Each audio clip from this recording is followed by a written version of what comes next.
Sebelum ceritanya dimulai, silahkan tulis di kolom komentar dari daerah mana saja teman-teman yang menonton cerita ini. Jangan lupa like dan subscribe agar channel ini bisa semakin berkembang dan bisa mempersembahkan cerita yang lebih menarik lagi. Pagi itu terasa sempurna, seperti potongan adegan dari sebuah film keluarga bahagia. Linda menyesap teh melatinya sambil memandangi dua pria terpenting dalam hidupnya di meja makan. Danny, suaminya, tampak berwibawa seperti biasa, membaca berita di tabletnya sambil sesekali tersenyum padanya. Di seberang Danny, duduk putra semata wayang mereka, Leo, yang baru berusia 8 tahun. Wajah mungilnya diterangi oleh cahaya dari layar tablet canggih, sebuah hadiah ulang tahun dari Danny beberapa bulan lalu. Jari-jari kecilnya bergerak lincah di atas layar, matanya yang cerdas dan serius terfokus pada apapun yang ada di dunianya sendiri. Bagi Linda, inilah potret kebahagiaan. Rumah mereka yang luas dan mewah hanyalah latar belakang. Intinya adalah mereka bertiga. Danny adalah pilar kekuatan, suami pekerja keras yang membangun segalanya dari nol. Dan Leo adalah jantung hatinya, seorang anak yang istimewa. Ia memang sedikit berbeda dari anak-anak seusianya. Lebih pendiam, tidak terlalu suka bermain di luar, dan memiliki kedekatan yang luar biasa dengan teknologi. Dokter menyebutnya anak berbakat, seorang jenius cilik yang kemampuan logikanya melampaui usianya. Linda dan Danny bangga bukan main. Sayang, suara Danny yang dalam membuyarkan lamunan Linda. Nanti malam, aku mau kita bicara serius. Ada sesuatu yang penting untuk masa depan kita. Linda tersenyum. Tentu. Tapi jangan membuatku takut dengan wajah seriusmu itu. Danny tertawa. Justru sebaliknya. Ini kabar yang sangat baik. Malam itu, setelah Leo sudah masuk ke kamarnya, Danny mengajak Linda duduk di ruang keluarga yang nyaman. Ia mengeluarkan setumpuk dokumen, persis seperti yang Linda khawatirkan. Namun, penjelasan Danny begitu halus dan meyakinkan. Ia berbicara tentang perlunya mengamankan aset keluarga dalam satu wadah investasi yang kokoh. Ia ingin menggabungkan warisan berharga milik Linda dari orang tuanya dengan aset perusahaan mereka. Tujuannya, kata Danny, adalah untuk menciptakan fondasi keuangan yang tidak akan goyah oleh badai ekonomi apapun, semua demi masa depan pendidikan Leo yang sudah pasti akan cemerlang. Aku tidak mau Leo nanti kesulitan, Lin, kata Danny sambil menggenggam tangan Linda. Anak kita itu jenius. Dia akan butuh sekolah terbaik, fasilitas terbaik. Apa yang kita lakukan hari ini adalah untuk memastikan dia bisa terbang setinggi yang dia mau. Hati Linda luluh. Danny selalu tahu cara menyentuh titik terlemahnya. Cinta tanpa batas untuk Leo. Keraguan yang sempat terlintas di benaknya terasa egois. Apa artinya mempertahankan rekening terpisah jika penyatuan ini bisa menjamin masa depan putranya? Tepat saat itu, Ibu Wahyu, yang memang sering menginap, keluar dari kamarnya dan bergabung dengan mereka. Ia tersenyum bijak saat melihat tumpukan dokumen di meja. Kalian sedang merencanakan masa depan, ya? Itu baru keluarga yang hebat. Ibu Wahyu duduk di samping Linda, mengusap bahunya dengan keibuan. Linda, dengarkan mertuamu ini. Kepercayaan pada suami itu adalah kunci ketenangan rumah tangga. Dulu ibu begitu pada almarhum bapak. Serahkan semua, hati jadi tenang. Apalagi suamimu ini pintar sekali. Kamu tidak salah pilih. Dukungan dari ibu mertua yang sangat ia hormati itu menjadi penentu akhir. Malam itu, Linda menandatangani setiap lembar dokumen yang disodorkan Danny. Ia membubuhkan namanya di atas garis-garis putus-putus, menyerahkan kuasa penuh atas warisan orang tuanya, dan secara efektif melebur seluruh hartanya ke dalam kendali suaminya. Perasaannya campur aduk antara cemas dan lega, namun ia memilih untuk fokus pada rasa lega. Beberapa hari kemudian, Ibu Wahyu kembali datang dengan kekhawatiran baru. Ia menunjukkan berita online tentang perampokan di kawasan perumahan lain. Lihat ini, Linda. Mengerikan sekali. Semua perhiasan di brankas kamar pun bisa dibobol, katanya dengan nada cemas yang dibuat-buat. Ibu jadi kepikiran emas-emas warisanmu. Itu kan kenangan tak ternilai. Linda ikut merasa cemas. Lalu bagaimana baiknya, Bu? Pindahkan saja semuanya ke brankas utama di ruang kerja Danny, usul Ibu Wahyu. Brankas itu ditanam di dinding, anti api, anti bor, dan terhubung langsung ke polisi. Jauh lebih aman. Biar kita semua bisa tidur nyenyak. Lagi-lagi, usulan itu terdengar sangat logis. Sore itu, Linda dengan patuh mengeluarkan semua perhiasan emasnya. Kalung pernikahan ibunya, gelang-gelang tebal peninggalan neneknya, cincin-cincin berlian, semuanya ia masukkan ke dalam kotak-kotak beludru.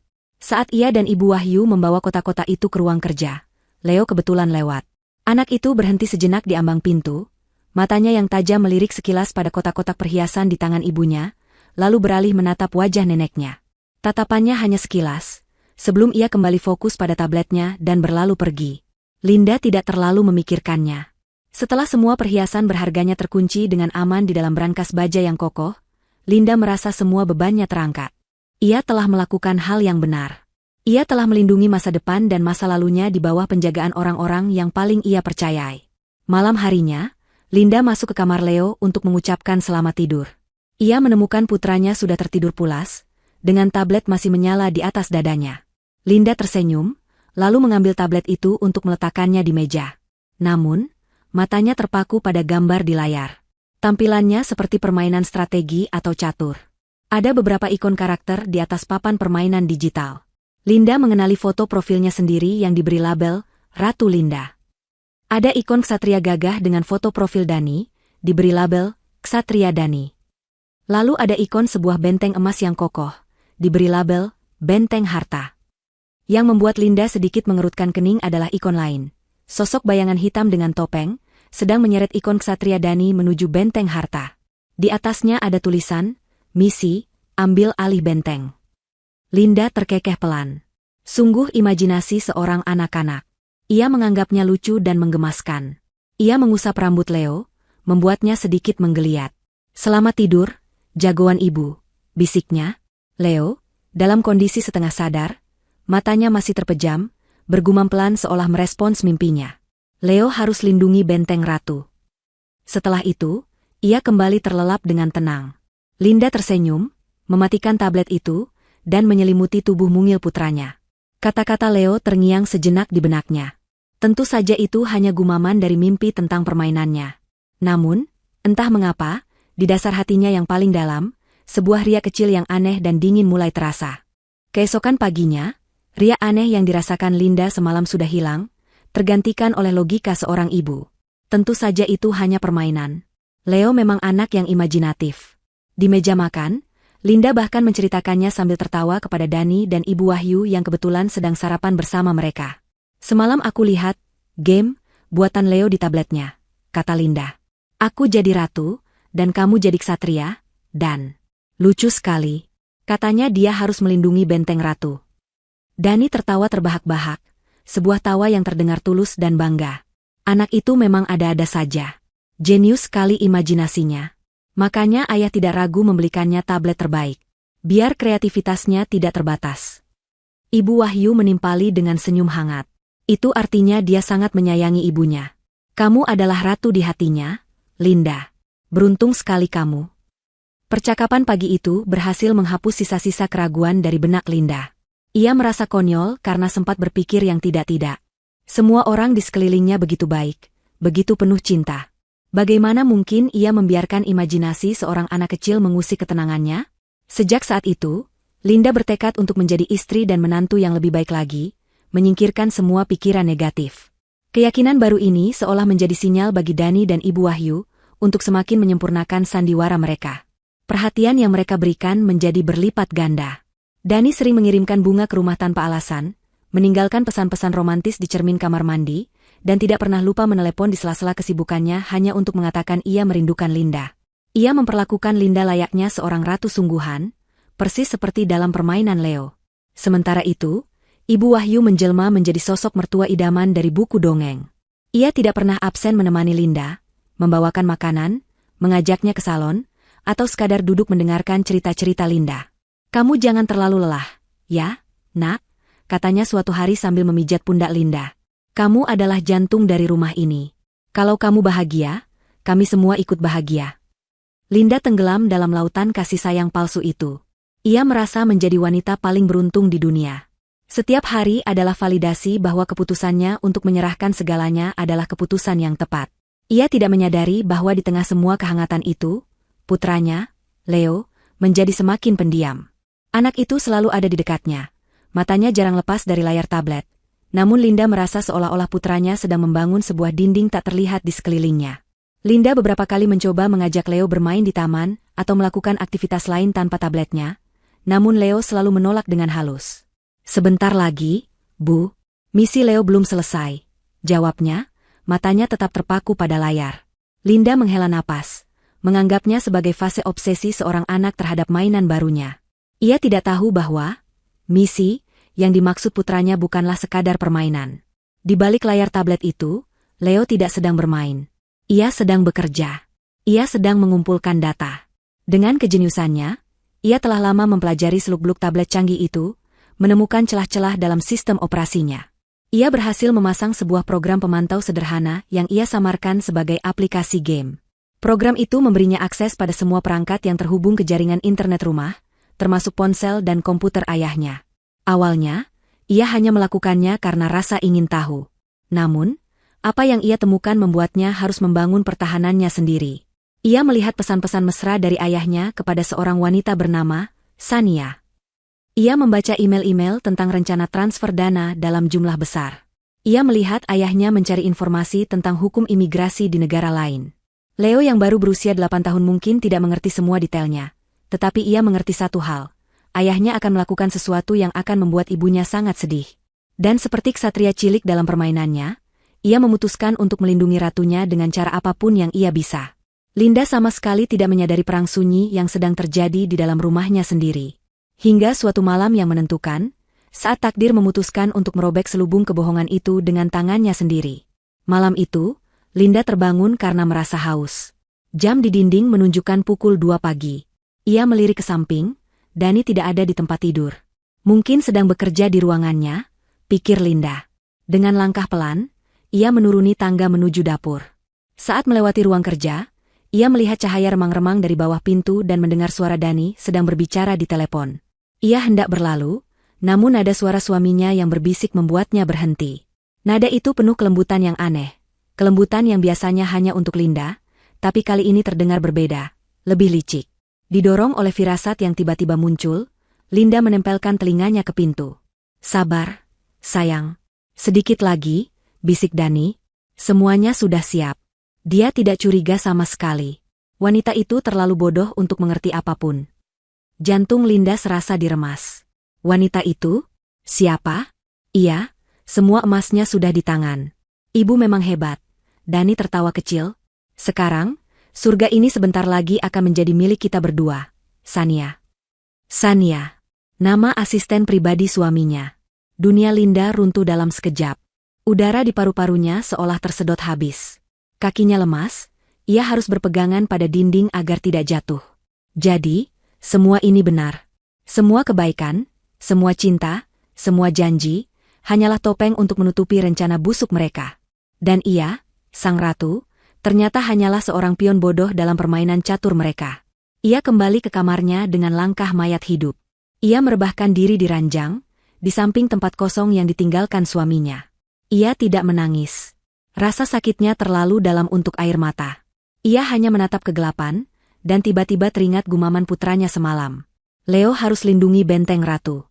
Ternyata itu bukan imajinasi. Itu adalah sebuah peringatan. Peringatan dari pahlawan kecilnya yang ia abaikan. Dan kini, semuanya sudah terlambat. Bentengnya telah direbut, dan ratu telah dikhianati. Linda tidak kembali tidur. Sisa malam itu ia habiskan dengan duduk mematung di tepi ranjang, memeluk lututnya sendiri, sementara keheningan rumah terasa menekan dan mencemoohnya. Setiap bayangan di sudut kamarnya tampak seperti monster. Setiap bunyi derit kayu di lantai terdengar, seperti langkah kaki pengkhianat. Kata-kata Dani di telepon terpatri di otaknya, sebuah cap panas yang membakar sisa-sisa kepercayaannya hingga menjadi abu. Ia mencoba mencari secercah harapan, sepotong alasan untuk menyangkal apa yang telah ia dengar. Mungkin ia salah dengar. Mungkin ini hanya lelucon kejam. Mungkin ada penjelasan lain. Namun, ketika fajar menyingsing dan cahaya abu-abu mulai memenuhi ruangan, sisi kosong di sebelahnya menjadi bukti nyata yang tak terbantahkan. Dani tidak kembali ke kamar. Linda bangkit dengan persendian yang kaku, setiap gerakan terasa membutuhkan usaha luar biasa. Ia berjalan keluar kamar seperti robot, menyusuri lorong yang sunyi. Ia memanggil nama suaminya, suaranya nyaris tak terdengar, serak dan rapuh. Dani? Tidak ada sahutan. Ia menuju kamar Ibu Wahyu, mengetuk pintunya pelan. Bu? Pintu itu tidak terkunci. Linda mendorongnya sedikit. Kamar itu kosong dan rapi sempurna. Tempat tidurnya sudah dibereskan, seolah tidak pernah ada yang tidur di sana. Firasat buruk yang tadinya hanya sebuah riak kini berubah menjadi gelombang pasang yang siap menenggelamkannya. Dengan langkah yang semakin cepat, ia menuruni tangga.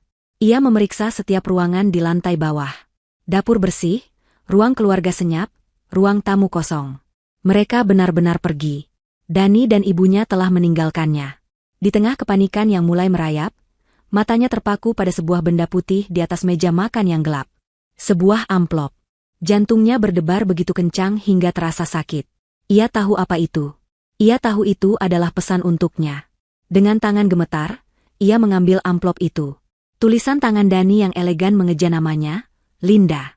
Selama 10 tahun, tulisan tangan itu selalu menghiasi kartu-kartu ucapan yang manis dan penuh cinta.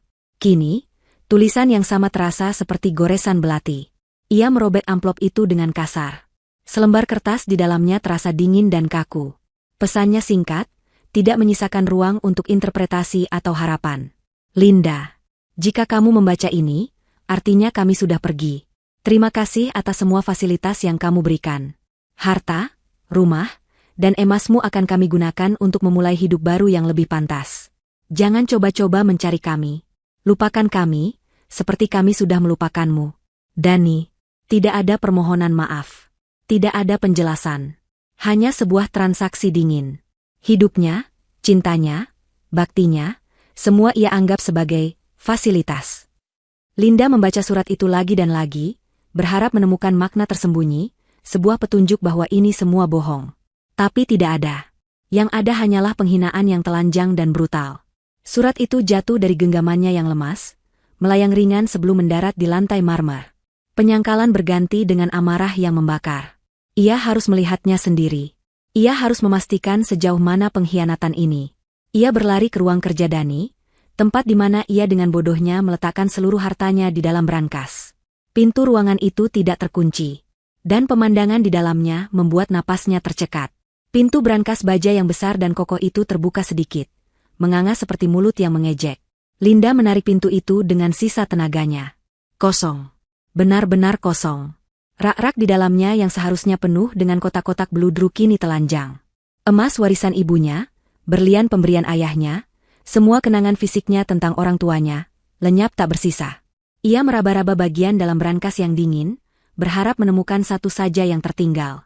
Tapi tidak ada. Yang ada hanya kekosongan yang menyakitkan, sebuah lubang hitam yang mencerminkan kekosongan di dalam hatinya. Ia terhuyung mundur, kepalanya pusing. Uang. Mungkin uangnya masih ada. Mungkin mereka hanya mengambil perhiasannya. Dengan harapan terakhir yang putus asa, ia mengeluarkan ponselnya. Jari-jarinya kaku dan tidak mau menurut, membuatnya salah memasukkan kata sandi beberapa kali. Akhirnya, layar ponsel terbuka. Ia segera membuka aplikasi perbankan. Saldo rekening gabungan mereka, yang seharusnya berisi miliaran rupiah, kini menampilkan angka yang lebih mirip lelucon tragis, Rp8.730. Cukup untuk membeli sebungkus nasi dan air mineral. Ia menelan ludah yang terasa pahit, lalu beralih ke rekening pribadinya, rekening warisan yang ia serahkan kuasanya pada Dani. Saat ia mencoba membukanya, sebuah pesan muncul. Rekening tidak ditemukan. Telah ditutup. Dihapus. Keberadaan finansialnya telah dimusnahkan. Saat itulah semuanya runtuh. Kekuatan yang menopang tubuhnya, amarah yang memberinya energi, harapan tipis yang membuatnya terus bergerak, semuanya lenyap dalam sekejap. Yang tersisa hanyalah kesadaran penuh akan kehancuran total.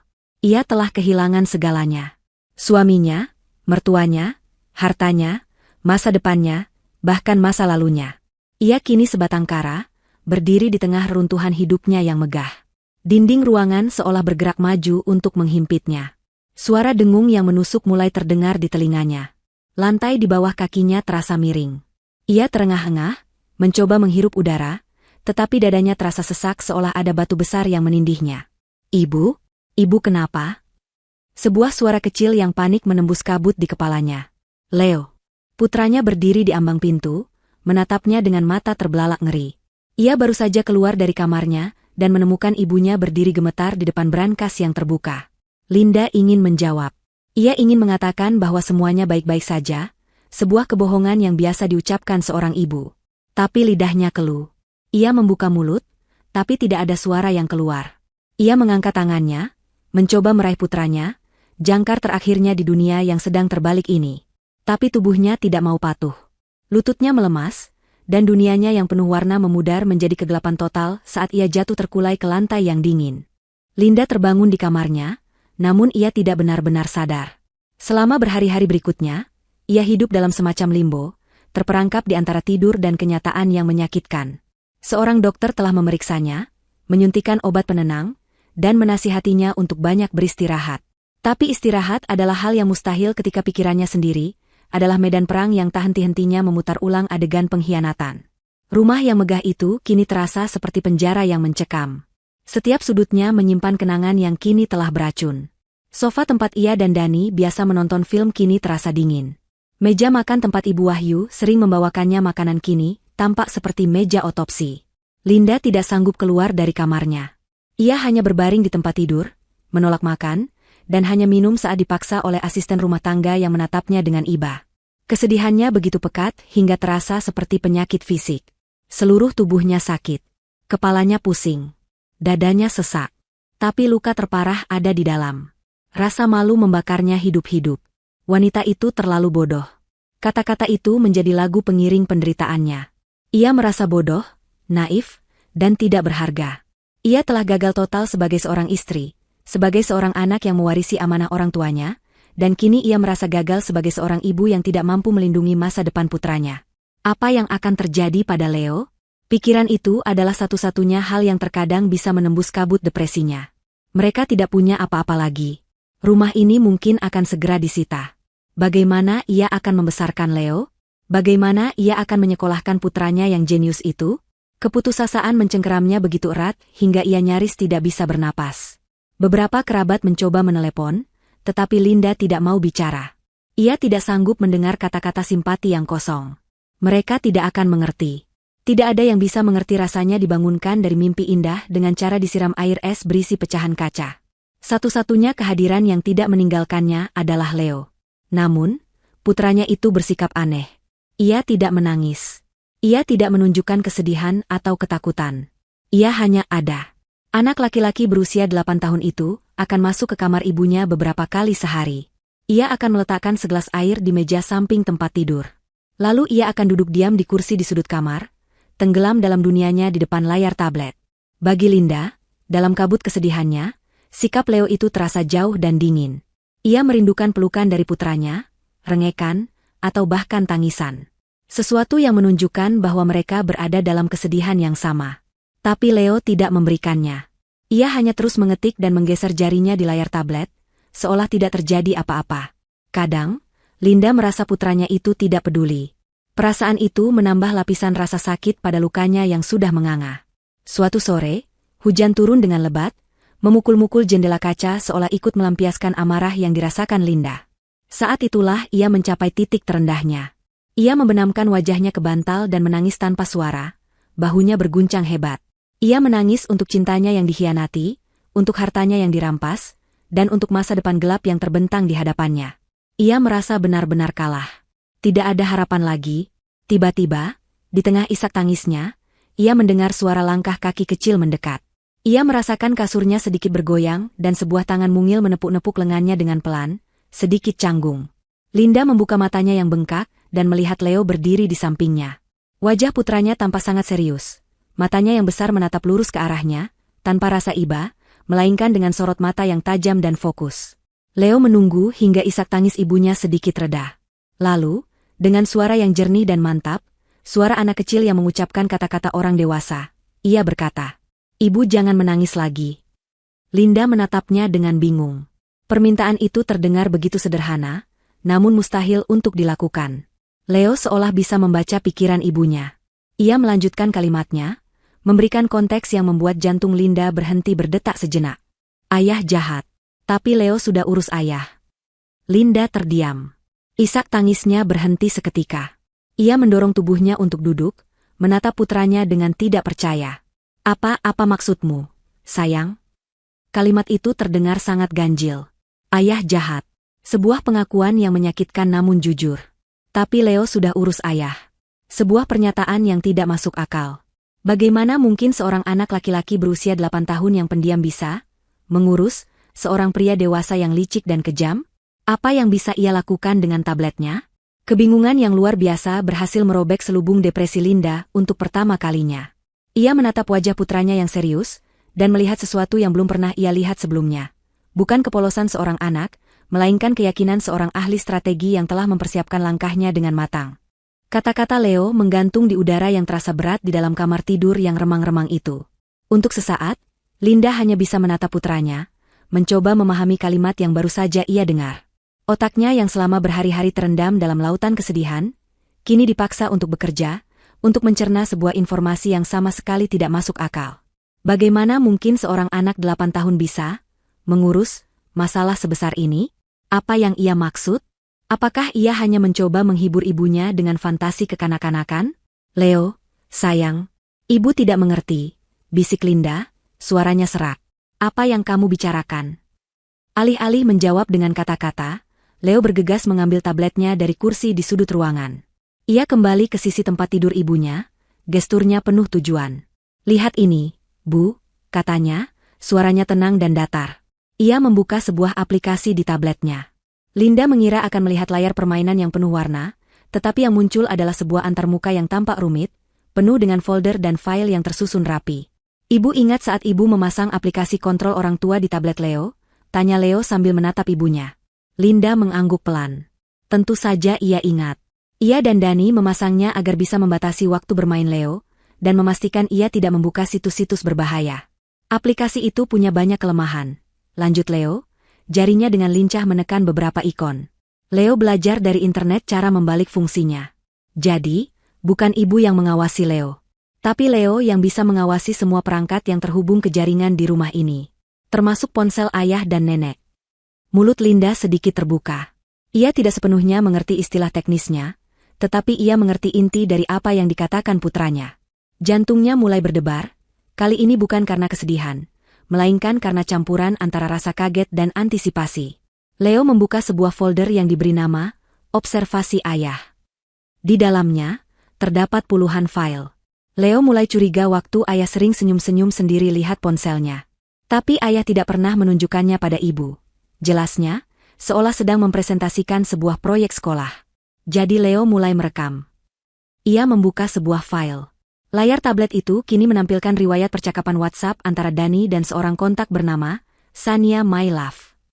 Linda merasakan gelombang rasa mual saat matanya membaca baris demi baris pesan mesra, panggilan sayang, dan janji-janji manis yang seharusnya hanya untuk dirinya. Ia melihat rencana-rencana yang mereka susun, cemoohan mereka terhadap dirinya, dan bagaimana mereka menertawakan kebodohannya. Semuanya ada di sana, hitam di atas putih, sebuah bukti digital yang kejam dari pengkhianatan yang telah ia rasakan. Ini nyata? Bisik Linda, tangannya gemetar saat ia menyentuh layar tablet. Iya, Bu. Ini semua dari ponsel ayah, jawab Leo tanpa emosi. Ada lagi. Ia kembali ke folder utama dan membuka file lain. Kali ini adalah rekaman layar. Sebuah video mulai berputar tanpa suara. Linda melihat layar komputer Dani, di mana sebuah jendela panggilan video terbuka. Di sana, wajah Sania yang tersenyum penuh kemenangan tampak begitu jelas. Di sampingnya adalah Dani, suaminya, yang merangkul wanita itu dengan mesra. Mereka tertawa, mereka berciuman. Mereka tampak begitu bahagia, sepasang kekasih yang sedang merayakan kemenangan mereka. Video itu direkam hanya beberapa hari sebelum mereka pergi. Melihat visual dari pengkhianatan itu adalah sebuah pukulan yang jauh lebih telak daripada sekadar mendengar atau membacanya. Rasa sakit yang tajam kembali menusuk hati Linda, tetapi kali ini, rasa sakit itu bercampur dengan amarah yang membara. Amarah yang murni dan panas, yang membakar habis sisa-sisa kesedihan dan keputusasaan yang selama ini melumpuhkannya. Para pengkhianat itu tidak hanya menghancurkannya, mereka merayakannya. Anak ini merekam semuanya, Bu, kata Leo, seolah merasakan perubahan dalam diri ibunya. Ia menunjuk pada folder-folder lain yang berisi riwayat pencarian internet Dani, tentang cara mentransfer uang ke luar negeri, tentang negara-negara yang tidak memiliki perjanjian ekstradisi, dan tentang harga apartemen mewah di Swiss. Semuanya adalah bukti dari sebuah rencana kejahatan yang telah disusun dengan sangat matang. Linda akhirnya mengalihkan pandangannya dari layar tablet dan menatap putranya. Ia menatap wajah mungil itu, mata yang cerdas, dan ekspresi yang begitu tenang. Anak ini, putranya yang baru berusia 8 tahun, telah duduk diam di sudut kamarnya bukan karena ia tidak peduli. Ia sedang bekerja.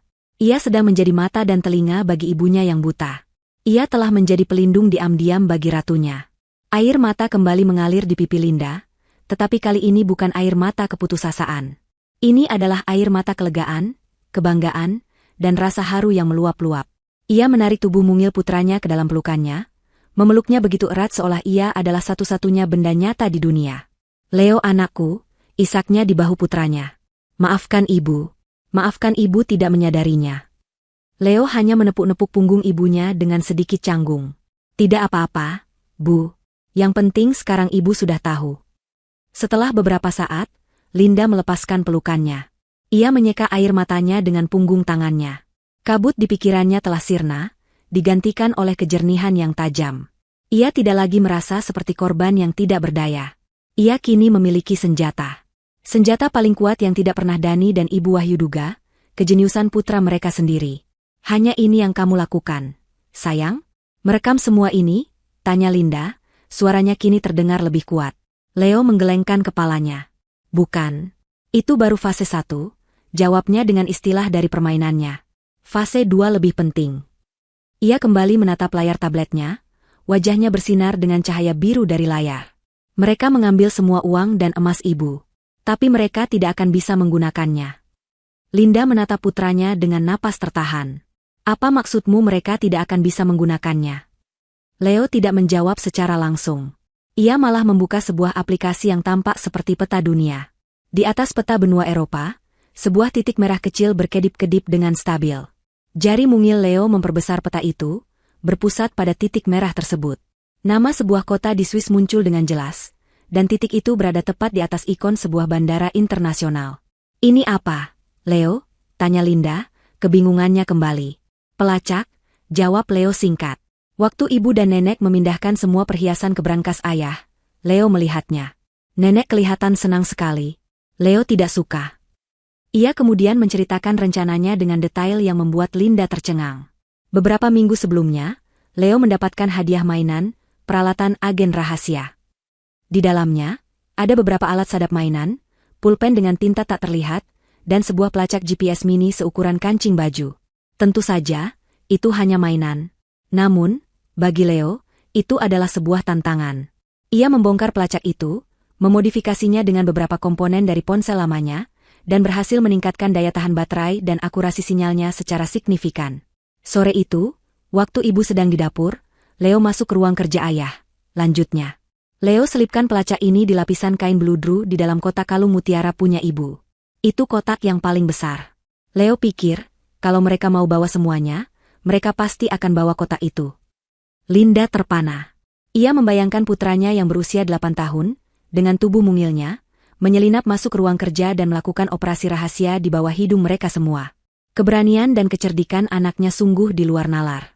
Jadi, kita tahu di mana semua perhiasan itu sekarang? Tanya Linda, secercah harapan mulai menyala terang di dalam dirinya. Iya, Bu. Titik ini akan terus mengirim sinyal selama 3 bulan ke depan. Kita bisa berikan data ini ke polisi, kata Leo, seolah itu adalah hal paling wajar di dunia. Linda merasakan gelombang kelegaan yang begitu besar, hingga membuatnya pusing. Setidaknya, warisan keluarganya tidak lenyap di telan bumi. Mereka bisa dilacak. Mereka bisa dikejar. Namun, itu baru perhiasan. Bagaimana dengan uangnya? Aset likuid senilai miliaran rupiah yang telah dipindahkan dari rekeningnya. Itu pasti jauh lebih sulit untuk dilacak. Bagaimana dengan uangnya, sayang? Tanya Linda hati-hati, tidak ingin merusak momen harapan ini. Ayahmu sudah mentransfer semuanya ke rekening di luar negeri. Leo tahu, jawab Leo sambil beralih dari aplikasi peta ke aplikasi email. Dan itu adalah jebakannya. Leo menjelaskan lagi, kali ini dengan kesabaran seorang guru. Dari hasil pemantauannya, ia tahu bahwa ayahnya telah membuka sebuah rekening baru di Bank Swiss. Ia juga berhasil mendapatkan semua detail rekening itu, termasuk kata sandi akses perbankan online yang disimpan oleh Dani di dalam file tersembunyi di komputernya. Leo tidak mencoba mencuri uang itu kembali. Ia tahu itu terlalu berisiko dan rumit. Rencananya jauh lebih elegan. Setiap bank punya sistem keamanan, jelas Leo. Leo masuk ke akun ayah beberapa hari yang lalu, sebelum mereka pergi. Leo tidak mengubah apa-apa. Leo hanya mengaktifkan semua fitur keamanan yang ada di level paling tinggi. Ia menunjukkan pada Linda halaman pengaturan keamanan di situs web bank tersebut. Ada opsi-opsi seperti notifikasi untuk semua transaksi di atas 1 juta rupiah, pembekuan otomatis untuk transfer internasional yang tidak biasa, dan yang paling penting, wajibkan konfirmasi sekunder melalui alamat email terdaftar untuk transaksi di atas 1 miliar rupiah. Ayah tidak pernah mengaktifkan semua ini. Terlalu merepotkan katanya, gumam Leo. Jadi Leo aktifkan semuanya. Dan untuk email konfirmasi sekunder, Leo tersenyum tipis untuk pertama kalinya. Leo ganti dengan alamat email ibu. Linda menutup mulutnya dengan kedua tangan, matanya terbelalak tak percaya. Ia kini mengerti. Jadi, saat ayah mentransfer semua uangnya, sistem bank secara otomatis menandainya sebagai aktivitas yang sangat tidak biasa dan sangat mencurigakan. Potong Leo, menyelesaikan kalimat ibunya. Transfer sebesar itu dilakukan ke rekening yang baru dibuat, dari lokasi yang tidak biasa, dan tanpa riwayat transaksi sebelumnya. Ditambah dengan semua fitur keamanan yang tiba-tiba aktif, bank pasti langsung membekukannya untuk investigasi penipuan. Untuk membuktikannya, Leo membuka sebuah email di kotak masuk Linda yang belum terbaca. Email itu datang dari Departemen Fraud, sebuah bank internasional ternama. Judulnya ditulis dalam bahasa Inggris dan huruf kapital, Urgent Security Alert, Transaction Freeze on your account. Linda membaca isi email itu dengan jantung berdebar. Di sana tertulis dengan jelas bahwa sebuah transaksi dalam jumlah masif telah dibekukan karena terdeteksi sebagai aktivitas berisiko tinggi. Dana tersebut akan ditahan hingga pemilik rekening utama melakukan verifikasi langsung di kantor cabang terdekat atau melalui proses hukum yang valid. Jadi uangnya? Bisik Linda. Aman, Bu, kata Leo. Uangnya tidak hilang. Hanya tersangkut di sistem. Ayah tidak bisa menyentuhnya. Dan karena ibu adalah pemilik asli dari sebagian besar dana itu dan bisa membuktikan bahwa transfer itu adalah penipuan dengan semua bukti yang sudah Leo kumpulkan, pengacara bisa mengurus sisanya. Saat itulah Linda akhirnya benar-benar mengerti. Putranya tidak hanya memberinya harapan. Ia telah memberinya segalanya kembali. Dengan kecerdasan seorang jenius dan keberanian seekor singa, anak laki-laki berusia 8 tahun ini telah membalikkan keadaan. Ia tidak hanya melindungi benteng ratu. Ia telah mempersiapkan serangan balasan yang akan menghancurkan musuh-musuhnya. Linda turun dari tempat tidur untuk pertama kalinya setelah berhari-hari. Ia tidak lagi merasa lemah atau sakit. Kekuatan baru yang luar biasa mengalir di dalam nadinya. Ia berjalan ke jendela dan membuka tirainya lebar-lebar. Hujan telah berhenti, dan sisa-sisa cahaya matahari sore menerobos awan, menciptakan pemandangan yang indah. Itu adalah fajar baru baginya. Dan pahlawannya, seorang bocah lelaki dengan tablet di tangannya, sedang duduk di tempat tidurnya, menunggunya untuk memberikan perintah selanjutnya. Ribuan kilometer jauhnya dari Jakarta, di dalam kabin kelas 1 sebuah maskapai penerbangan mewah, suasana perayaan sedang mencapai puncaknya. Dani, Ibu Wahyu, dan Sania mengangkat gelas sampanye mereka tinggi-tinggi, denting kristal yang merdu menjadi musik latar kemenangan mereka. Di bawah mereka, hamparan karpet awan putih menyelimuti bumi, sementara di atas, langit biru tak berbatas seolah mencerminkan masa depan cerah yang baru saja mereka rampas. Untuk kita, seru Dani dengan senyum lebar yang penuh kemenangan. Wajahnya berseri-seri, bebas dari semua kepura-puraan yang selama ini harus ia pertahankan. Untuk awal hidup baru yang sesungguhnya. Hidup tanpa beban, tanpa istri bodoh yang membosankan. Sania tertawa, suara tawanya terdengar seperti alunan lonceng perak. Ia menyandarkan kepalanya di bahu Dani dengan manja. Aku masih tidak percaya ini semua nyata. Sayang, rasanya seperti mimpi. Akhirnya, kita bisa bersama tanpa harus bersembunyi. Ia melirik Ibu Wahyu yang duduk di seberang mereka. Dan terima kasih, Bu. Tanpa ide cemerlang Ibu soal perhiasan itu, kita tidak akan sekaya ini. Ibu Wahyu tersenyum puas, raut wajah keibuannya yang palsu telah luntur, digantikan oleh ekspresi keserakahan yang tak tersembunyi. Linda itu terlalu mudah ditebak. Sentuh sedikit hatinya dengan cerita soal keamanan dan warisan, dia akan menyerahkan segalanya. Wanita lemah seperti itu memang pantas mendapatkan ini. Ia menyesap sampanyenya. Sekarang, kita hanya perlu menikmati hasil kerja keras kita. Mereka menghabiskan sisa perjalanan dengan merencanakan kehidupan mewah mereka. Sania sudah sibuk melihat-lihat katalog mobil sport terbaru di tabletnya. Dani berbicara tentang membeli sebuah penthouse dengan pemandangan langsung ke Danau Jenewa. Sementara Ibu Wahyu sudah membuat daftar butik-butik desainer yang akan ia kunjungi, bertekad untuk membeli semua tas dan sepatu yang selama ini hanya bisa ia lihat di majalah. Tidak ada sedikit pun rasa bersalah dalam percakapan mereka. Tidak ada secuil pun penyesalan.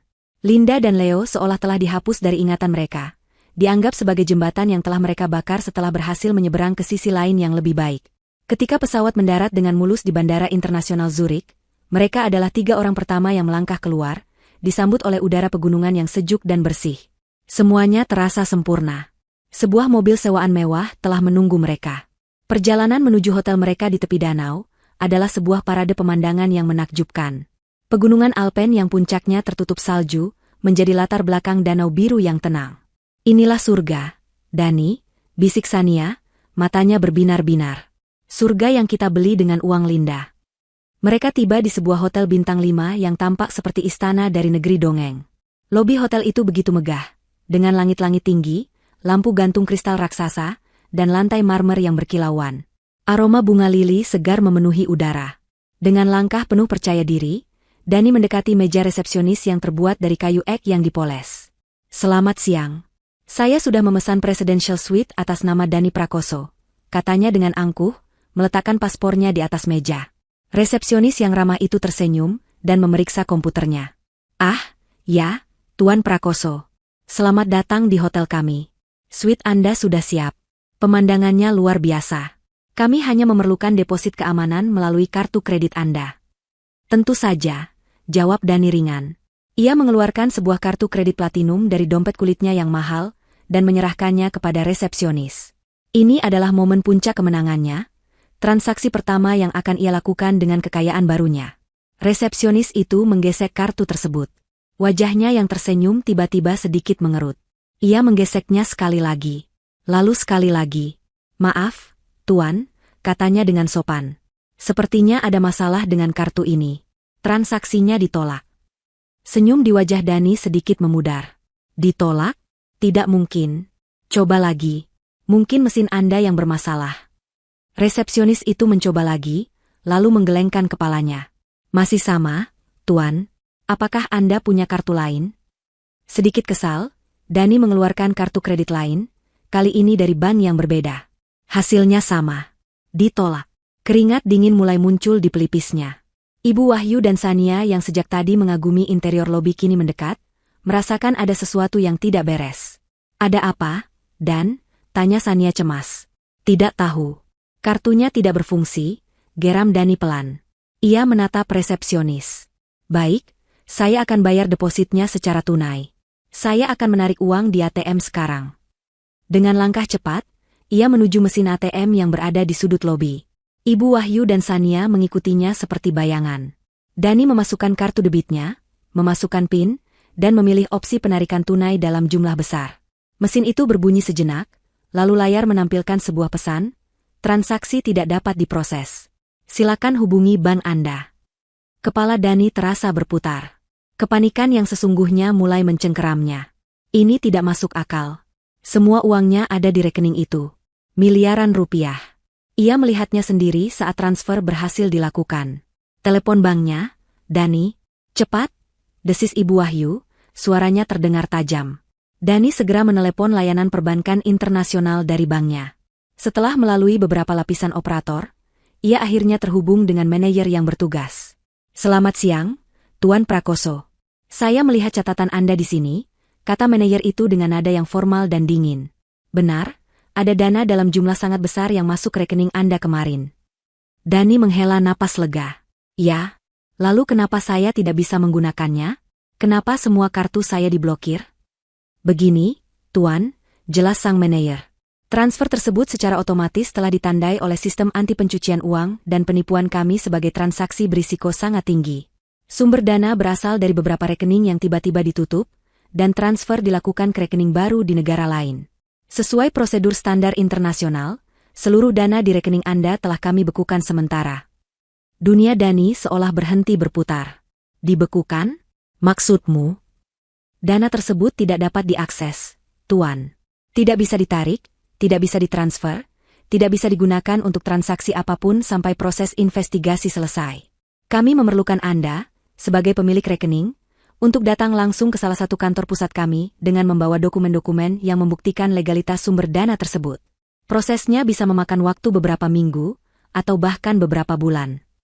Gagang telepon serasa terlepas dari genggaman Dani yang lemas. "Beberapa bulan. dokumen legalitas. Ia tidak punya itu semua. Surga yang baru saja ia pijak tiba-tiba berubah menjadi neraka. Uang itu ada, begitu dekat, namun tak tersentuh, terperangkap di balik dinding birokrasi perbankan yang tak bisa ia tembus. Mereka terdampar di salah satu negara termahal di dunia, dengan paspor di tangan dan rekening bank penuh uang yang tak lebih berharga dari sekadar angka di layar. Mereka tidak punya apa-apa. Setelah Dani menutup telepon dengan tangan gemetar, keheningan yang mencekam menyelimuti mereka bertiga di sudut lobi hotel yang mewah itu. Wajah Sania yang tadinya ceria kini pucat pasi. Mata Ibu Wahyu yang serakah kini membelalak ngeri. Mereka saling pandang, mencari jawaban, tetapi hanya menemukan kepanikan yang sama di wajah satu sama lain. Apa katanya? Desis Sania, memecah keheningan. Dibekukan, jawab Dani, suaranya nyaris tak terdengar. Semua uangnya dibekukan. Mereka bilang transaksinya mencurigakan. Butuh waktu berbulan-bulan untuk mengurusnya. Berbulan-bulan? Pekik Sania, suaranya yang melengking menarik perhatian beberapa tamu hotel. Ia tidak lagi peduli. Kamu bilang rencanamu sempurna. Kamu bilang semuanya aman. Lalu ini apa? Dani? Kamu membawaku ke sini untuk jadi gelandangan? Amarah Dani yang sejak tadi tertahan oleh rasa panik akhirnya meledak. Ini bukan salahku. Aku sudah melakukan semuanya dengan benar. Ini pasti karena ibumu. Bentaknya sambil menunjuk Ibu Wahyu. Kau yang serakah ingin mengambil semua perhiasannya. Mungkin itu yang memicu alarm di bank. Terlalu banyak aset yang bergerak dalam satu waktu. Ibu Wahyu tersentak kaget, seolah baru saja ditampar. Kau menyalahkan ibumu sendiri? Dasar anak tidak tahu diuntung. Kalau bukan karena ideku, kita tidak akan punya tambahan harta dari perhiasan itu. Mungkin kau yang bodoh, melakukan transfer dengan cara yang salah. Pertengkaran hebat itu pun tak terhindarkan. Topeng keluarga bahagia dan pasangan cinta mereka terkoyak, memperlihatkan wajah asli mereka yang egois dan saling menyalahkan. Sania menghina Dani sebagai pria gagal yang tidak kompeten. Dani memaki ibunya sebagai wanita tua serakah. Ibu Wahyu mengutuk Sania sebagai wanita jalang pembawa sial. Suara mereka yang meninggi membuat manajer hotel akhirnya datang menghampiri dengan beberapa petugas keamanan. Tuan, Nyonya, mohon tenang, kata sang manajer dengan tegas. Anda mengganggu tamu kami yang lain. Jika Anda tidak bisa menyelesaikan pembayaran deposit, saya terpaksa meminta Anda untuk meninggalkan hotel ini. Dipermalukan di depan umum, mereka tidak punya pilihan lain. Dengan langkah gontai, mereka berjalan keluar dari lobi yang megah itu, kembali ke udara dingin di luar. Mobil sewaan mewah yang tadi mereka banggakan kini terasa seperti sebuah ironi. Mereka bahkan tidak punya uang untuk membayar sewanya jika sudah jatuh tempo nanti. Mimpi mereka untuk menaklukkan dunia kini hancur lebur, bahkan sebelum sempat dimulai. Mereka kini hanyalah 3 orang turis tanpa uang di negeri asing. Setelah pertengkaran mereda, digantikan oleh keputusasaan, Ibu Wahyu tiba-tiba mendapatkan sebuah ide. Matanya berbinar dengan harapan terakhir. Emas, katanya. Kita masih punya emasnya. Perhiasan Linda. Kita bisa menjual salah satunya untuk bertahan hidup sampai uang kita bisa diakses lagi. Ide itu seperti setetes air di tengah gurun. Itu adalah satu-satunya harapan mereka. Dengan sisa uang tunai yang mereka bawa di dompet, mereka membayar taksi untuk mencari sebuah toko perhiasan ternama di pusat kota. Mereka memilih sebuah toko yang tampak mewah dan terpercaya, berharap mendapatkan harga terbaik. Ibu Wahyu berjalan masuk dengan percaya diri, sementara Dani dan Sania menunggu di luar dengan cemas. Ia mengeluarkan sebuah kalung berlian yang paling besar dan berkilauan dari dalam tasnya, salah satu pusaka termahal milik keluarga Linda. Saya ingin menjual ini, katanya kepada ahli perhiasan yang menyambutnya. Pria tua itu mengambil kalung tersebut dengan sarung tangan, lalu memeriksanya di bawah kaca pembesar dengan saksama. Ia mengangguk-angguk. Kualitasnya bagus sekali. Berlian dan emas murni. Boleh saya periksa nomor serinya di database kami? Tentu saja, jawab Ibu Wahyu, hatinya berbunga-bunga. Ahli perhiasan itu mengetikkan sesuatu di komputernya. Beberapa saat kemudian, alisnya terangkat. Ia menatap Ibu Wahyu dengan tatapan yang berubah menjadi dingin dan penuh curiga. Ia membalikan layar komputernya ke arah Ibu Wahyu. Maaf, Nyonya, katanya dengan nada formal. Barang ini muncul di sistem kami sebagai properti yang sedang dalam sengketa hukum internasional. Ada laporan masuk dari Indonesia beberapa jam yang lalu. Kami tidak bisa membelinya. Darah serasa surut dari wajah Ibu Wahyu. Sengketa? Apa maksudmu? Sesuai peraturan, kami tidak diizinkan memperjualbelikan barang yang sedang dalam penyelidikan. Sebaiknya Anda menghubungi pihak berwenang untuk menyelesaikan masalah ini, kata pria itu, tangannya sudah bergerak menuju telepon di mejanya. Atau mungkin Anda ingin saya yang menghubungkannya untuk Anda. Ancaman terselubung itu membuat Ibu Wahyu panik. Tanpa berkata apa-apa lagi, ia menyambar kalung itu dari atas meja dan bergegas lari keluar dari toko, seolah baru saja melihat hantu. Ia menghampiri Dani dan Sania dengan wajah pucat dan napas terengah-engah. Tidak bisa, desisnya. Mereka tahu. Entah bagaimana, mereka tahu. Perhiasan ini sudah ditandai. Saat itulah mereka akhirnya menyadari skala penuh dari bencana ini. Mereka benar-benar terperangkap. Uang mereka dibekukan. Harta fisik mereka tidak bisa dijual, dan kini justru menjadi bukti kejahatan yang bisa menjerat mereka. Mereka tidak bisa maju, dan mereka tidak bisa mundur. Mimpi indah mereka di Swiss telah berubah menjadi sebuah penjara tanpa jeruji. Dan di kejauhan, mereka seolah bisa mendengar tawa kemenangan dari wanita dan anak kecil yang telah mereka anggap remeh. Sementara neraka pribadi mulai membekukan Dani dan komplotannya di Swiss, di Jakarta, fajar harapan baru justru mulai terbit untuk Linda. Di hari-hari pertama setelah pencerahan dari Leo, Linda bergerak dengan energi yang tidak pernah ia duga ia miliki. Kesedihan telah berubah menjadi bahan bakar. Keputusasaan telah bertransformasi menjadi tekad yang membaja. Ia bukan lagi korban yang pasrah, melainkan seorang pejuang yang siap merebut kembali apa yang menjadi haknya. Langkah pertamanya, dengan dibimbing oleh Leo yang menunjukkan semua folder bukti di tabletnya, adalah menyewa seorang pengacara terbaik di kota itu. Di ruang pertemuan yang megah di sebuah firma hukum ternama, Linda duduk dengan tegap di seberang seorang pengacara wanita yang tajam dan kompeten bernama Ibu Astuti. Leo duduk diam di sampingnya, tabletnya ada di pangkuan. Awalnya, Ibu Astuti mendengarkan cerita Linda dengan ekspresi simpati yang profesional.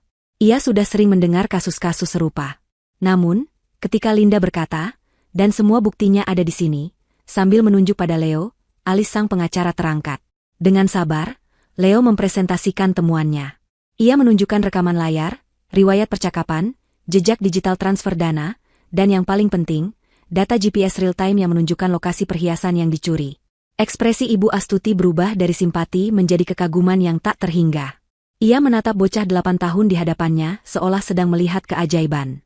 Ini luar biasa, katanya, suaranya terdengar tulus. Ini adalah kasus penipuan dan penggelapan paling terdokumentasi yang pernah saya lihat. Kita tidak hanya akan memenangkan ini, Nyonya Linda. Kita akan menghancurkan mereka. Dengan semua bukti kuat itu, proses hukum berjalan dengan cepat.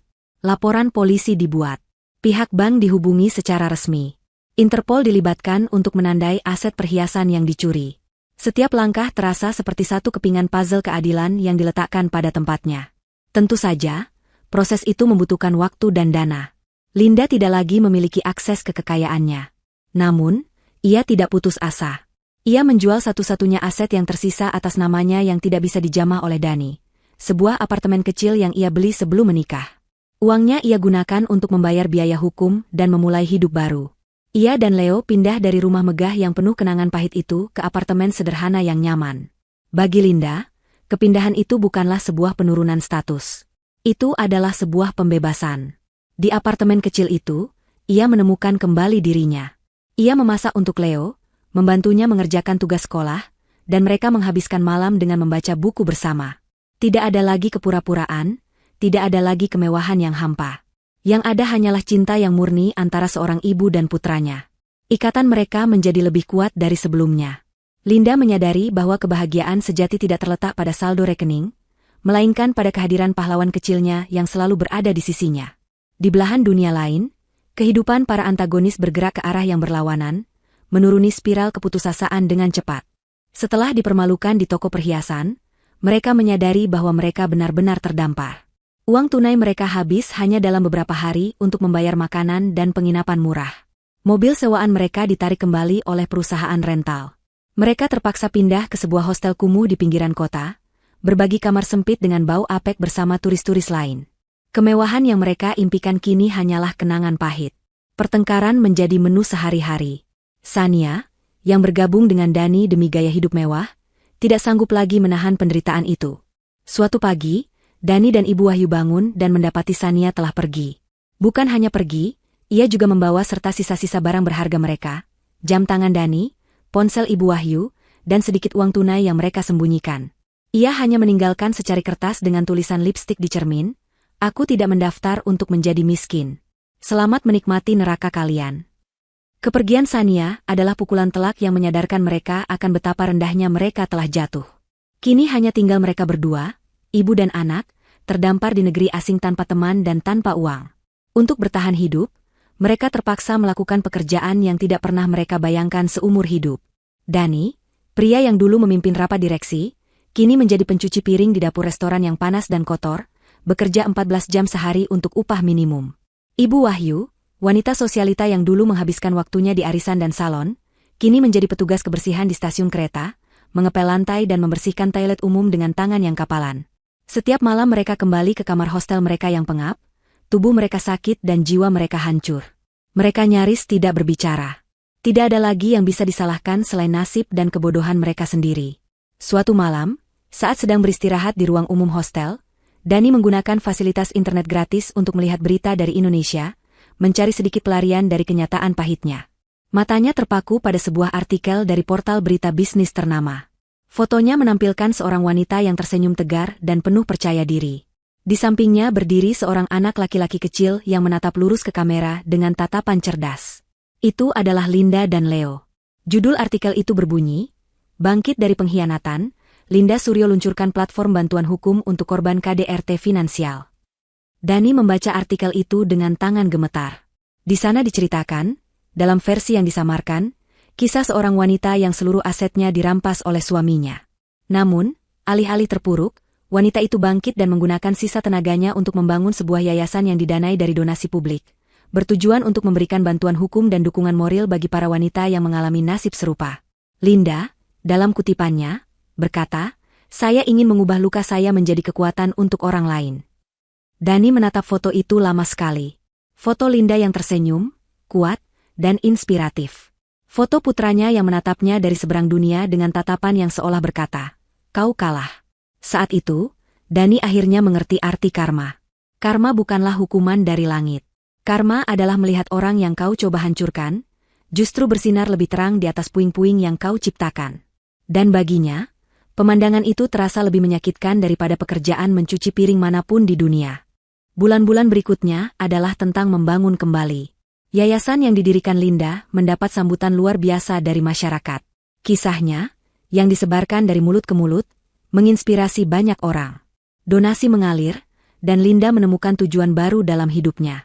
Ia tidak lagi hanya seorang ibu atau seorang wanita yang dikhianati. Ia adalah seorang pemimpin, seorang penyintas yang mengubah penderitaannya menjadi harapan bagi orang lain. Ia sibuk, ia bersemangat, dan untuk pertama kalinya setelah sekian lama, ia merasa utuh. Di tengah kesibukannya, proses hukum terus berjalan di belakang layar. Dengan bukti-bukti digital yang tak terbantahkan dari Leo dan kerja keras tim hukumnya, kemenangan Linda sudah di depan mata. Pihak berwenang Swiss, yang bekerja sama dengan kepolisian Indonesia, akhirnya berhasil menyita perhiasan-perhiasan yang dibawa oleh Dani dan Ibu Wahyu. Hari yang ditunggu-tunggu pun tiba. Ibu Astuti menelepon Linda dengan kabar gembira. Pengadilan telah memutuskan sepenuhnya untuk kemenangan Linda. Perintah pengadilan telah dikeluarkan untuk mencairkan dana yang dibekukan dan mengembalikannya secara penuh ke rekening baru milik Linda. Perhiasan-perhiasan warisan keluarganya juga akan segera dipulangkan. Semuanya telah kembali. Malam itu, tidak ada perayaan besar. Hanya ada Linda dan Leo yang duduk di balkon apartemen sederhana mereka, menatap kerlip lampu kota Jakarta. Linda memeluk putranya dengan erat, hatinya meluap oleh rasa syukur. "Terima kasih, sayang," bisiknya. "Semua ini berkat kamu. Kamu adalah pahlawan ibu." Leo hanya tersenyum kecil, wajahnya menunjukkan kelegaan yang tulus. "Leo hanya melindungi ratu," jawabnya, mengingatkan Linda pada malam di mana semuanya dimulai. Kehidupan mereka kembali stabil. Dengan asetnya yang telah kembali, Linda tidak lagi pindah ke rumah mewah yang lama. Ia menjual rumah itu dan semua kenangan pahit di dalamnya. Ia membeli sebuah rumah yang lebih kecil namun hangat, dan menginvestasikan sebagian besar uangnya untuk masa depan Leo, dan untuk memperbesar yayasannya. Kekayaan itu kini memiliki makna yang berbeda baginya. Bukan lagi simbol status, melainkan alat untuk menciptakan keamanan dan berbuat kebaikan. Suatu sore, saat sedang memeriksa email di kantor yayasannya, Linda melihat sebuah email masuk dari alamat yang tidak ia kenal. Judulnya, "Permohonan maaf dari Danimu." Jantungnya berdebar sejenak, sebuah refleks dari masa lalu. Dengan rasa penasaran yang dingin, ia membukanya. Email itu panjang dan penuh dengan ratapan. Dani menceritakan semua penderitaannya di Swiss. Tentang bagaimana Sania meninggalkannya, tentang pekerjaan kasarnya, tentang bagaimana ia dan ibunya hidup dalam kemiskinan dan penghinaan. Ia memohon-mohon ampun, mengatakan bahwa ia telah dibutakan oleh keserakahan dan pengaruh buruk ibunya. Ia merindukan Linda, ia merindukan Leo, dan ia ingin pulang. Di akhir email itu, ia menulis dengan nada yang paling menyedihkan, "Aku tidak punya apa-apa lagi, Lin. Bisakah kamu mengirimiku sedikit uang untuk tiket pulang? Aku berjanji akan menjadi suami yang lebih baik. Tolong, beri aku satu kesempatan lagi." 10 bulan yang lalu, email seperti ini mungkin akan membuatnya menangis. Tapi sekarang, Linda hanya membacanya dengan tatapan datar. Pria yang menulis email ini adalah orang asing baginya. Pria yang ia kenal dan cintai tidak pernah ada. Ia hanyalah sebuah ilusi. Dengan jari yang mantap, Linda menekan tombol, balas. Ia tidak perlu berpikir lama tentang apa yang harus ditulis. Ia tidak merasakan amarah atau dendam. Hanya sebuah ketenangan yang final. Ia hanya mengetik satu kalimat singkat. "Pilihanmu, tanggung jawabmu." Setelah mengirim balasan itu, ia langsung memblokir alamat email tersebut, menghapusnya dari kehidupannya untuk selamanya. Ia menutup laptopnya, merasa sebuah babak dalam hidupnya telah benar-benar berakhir. Pintu ke masa lalu telah ia tutup dan kunci rapat-rapat. Ia bangkit dari kursinya dan melihat keluar jendela. Di taman bermain di seberang jalan, ia melihat Leo sedang bermain ayunan, tertawa riang bersama teman-teman barunya. Anak itu tidak lagi terpaku pada tabletnya. Misinya telah selesai. Kini, ia bisa kembali menjadi anak-anak seutuhnya. Linda tersenyum. Kemenangannya bukanlah saat uangnya kembali. Kemenangannya adalah saat ia bisa melihat putranya tertawa bebas seperti itu.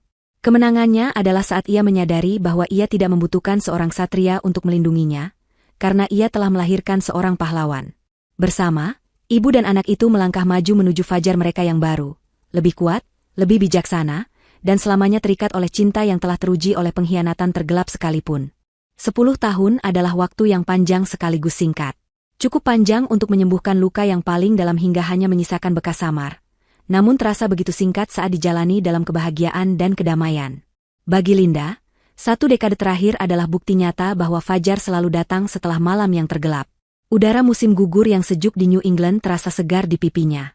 Ia merapatkan syal kasmirnya sambil menatap bangunan-bangunan bata merah yang megah, diselimuti oleh daun-daun mapel yang warnanya berkisar dari kuning keemasan hingga merah menyala. Kampus Westwood University begitu hidup, dipenuhi oleh para pemuda-pemudi cerdas dari seluruh dunia yang berjalan cepat, membawa setumpuk buku dan mimpi di mata mereka. Dan di antara mereka, ada putranya. Jadi, ibu yakin tidak apa-apa sendirian di hotel sampai akhir pekan. Linda menoleh dan tersenyum pada pemuda jangkung di sampingnya. Sulit dipercaya ini adalah Leonya. Anak laki-laki pendiam berusia 8 tahun itu, kini telah menjelma menjadi seorang pria muda berusia 18 tahun. Tubuhnya tinggi tegap, melampaui tinggi badan Linda. Kacamata yang dulu tampak kebesaran di wajah mungilnya kini terpasang pas, membingkai mata yang sama tajamnya, namun kini sorotnya lebih hangat dan penuh percaya diri. Ia tidak lagi bersembunyi di balik layar tablet. Ia menatap dunia dengan rasa ingin tahu yang tulus. "Tentu saja, sayang," jawab Linda lembut. "Ibu justru ingin menikmati kota ini sebentar. Mencari galeri seni, mungkin membaca buku di kafe. Ibu bukan lagi ratu yang harus dilindungi di dalam benteng. Ingat?" Leo tertawa kecil, sebuah suara bariton yang masih terasa baru bagi Linda. "Aku tidak akan pernah berhenti melindungimu, Bu. Itu sudah ada di deskripsi pekerjaanku."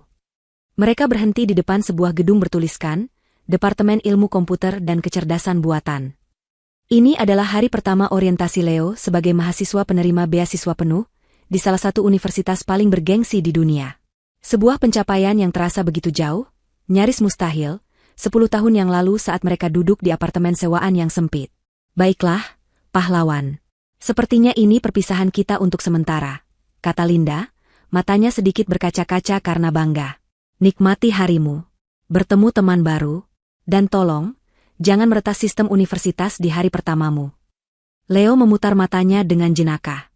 "Itu ada di rencana hari kedua, Bu." Ia kemudian maju dan memeluk ibunya dengan erat. Pelukan yang dulu terasa canggung dari seorang anak kecil kini terasa kokoh dan menenangkan. "Terima kasih untuk semuanya, Bu.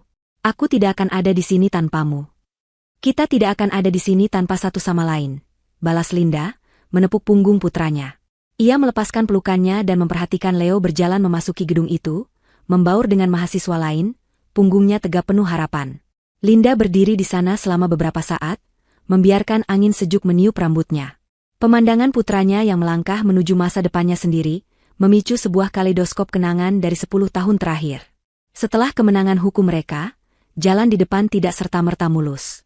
Mengelola kembali kekayaan yang sempat hilang adalah sebuah tantangan.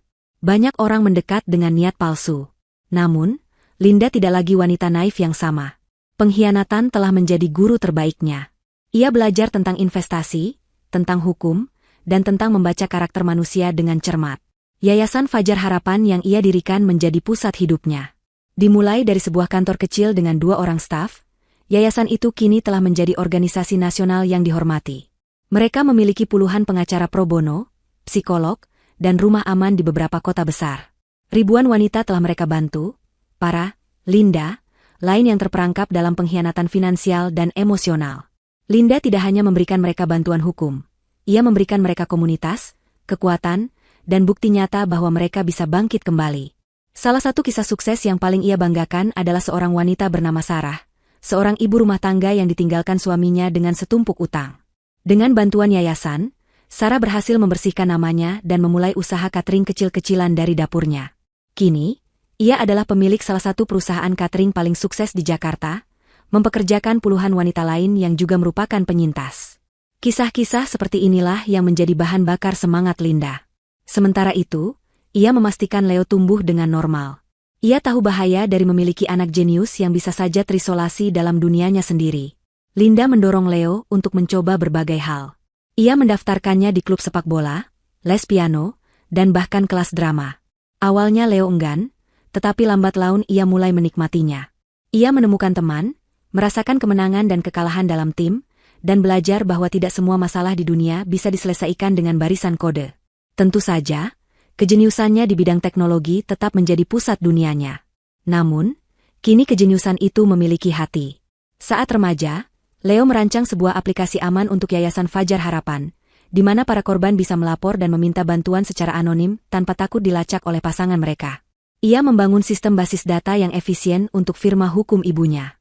Ia menggunakan bakatnya bukan untuk keuntungan pribadi, melainkan untuk melanjutkan misi ibunya, melindungi mereka yang lemah. Ia tumbuh menjadi pria muda yang brilian sekaligus berbelas kasih. Lamunan Linda terganggu oleh getaran pelan dari ponsel di sakunya. Ia membukanya dan melihat sebuah notifikasi email dari alamat yang ia kenali. Itu adalah email bulanan dari sebuah firma investigasi swasta kecil yang ia sewa bertahun-tahun lalu.